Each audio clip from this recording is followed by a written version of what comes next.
Malaking problema ng Lakers, Wemby kasama daw sa GOAT at Sixers swerte kay Oubre.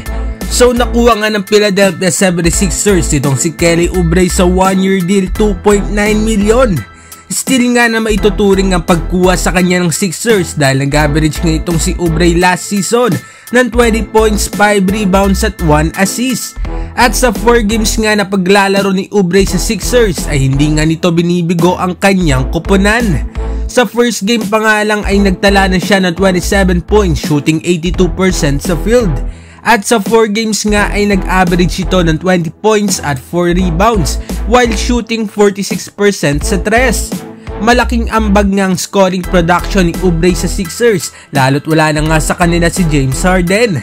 As of now ay pang-apat nga itong si Oubre sa best player nga ng Sixers behind Harris, Maxey at Embiid. Sa pinapakitang laruan nga ni Kelly Oubre ay malamang nga naaangat ang value nito. At dumako naman tayo sa isa pang player na impresibo nga rin ang laruan. Yan nga mga idol ay itong si Victor Wembanyama, ang sinasabing alien at super rookie ng karamihan. So ayon nga sa isang sports commentator na si Rachel Nichols ay mas mataas nga daw ang ceiling ni Wemby kumpara kina David Robinson, Shaquille O'Neal at LeBron James.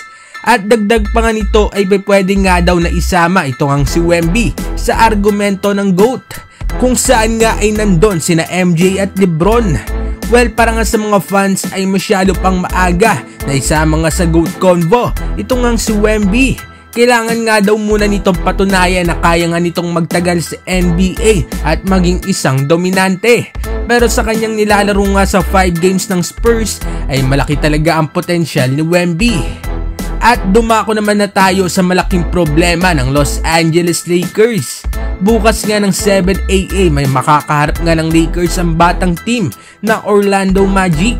Sa unang paghaharap nga nila ngayong season ay nanalo nga ang Lakers pero pinahirapan nga sila nito.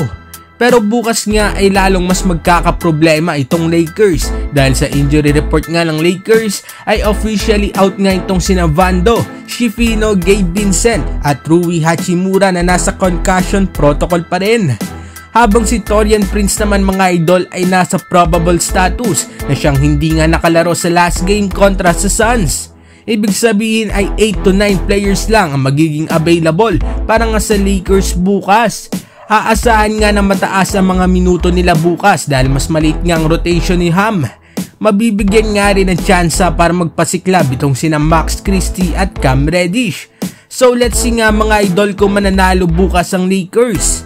So yan nga ang ating mga balita ngayon. Anong masasabi ninyo dito mga idol? Mag-comment sa baba at ating babasahin yan. Huwag kakalimutan na mag-like and subscribe para sa iba pang balitang NBA. Maraming salamat po.